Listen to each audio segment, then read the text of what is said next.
It was hard to find the words for this. Whenever I started to write something, I was thinking about what to say. I could hear Joe's voice saying, "God, you're not going to say that, are you?"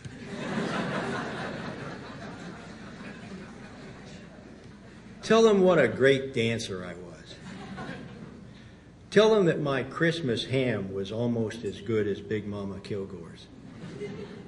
And don't drone on like you usually do.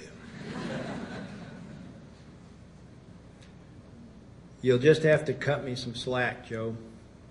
I'm going to tell them a little of what you meant to me and to geography education. For one thing, you really ought to be flattered by the turnout here.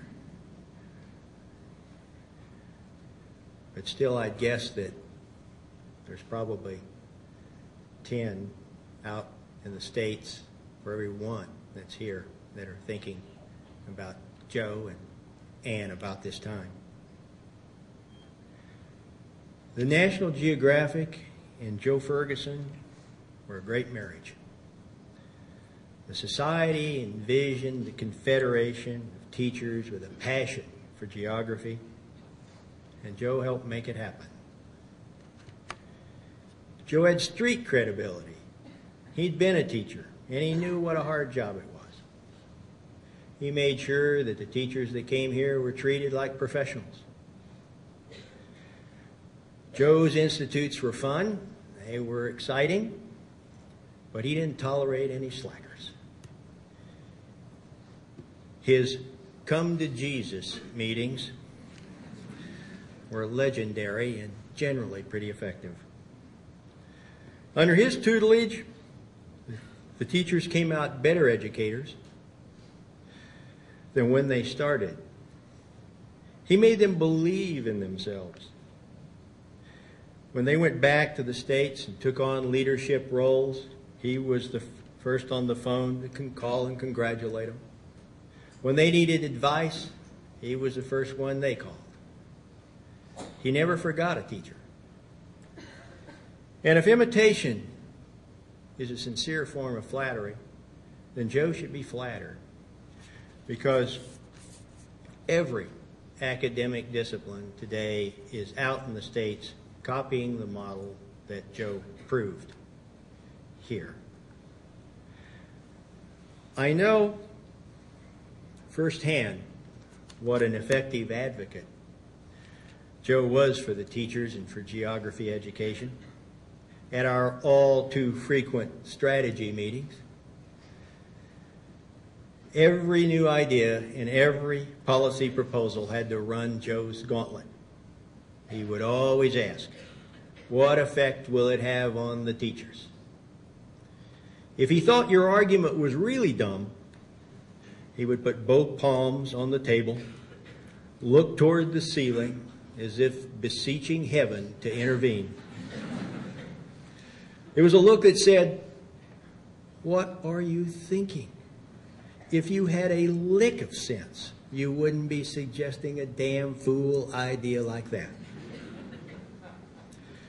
But what we got for accepting the purity of his vision was formidable analytical skill and a finely developed sense of how to translate ideas into action. I've known him to stay up all night working on an idea.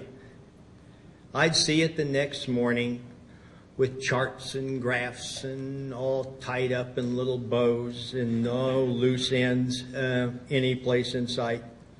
And many of those ideas would find their way into the programs of the National Geographic Society. In fact, most of what we do that attracts educators' admiration bears his mark in some way. One could do a lot worse than take Joe's advice.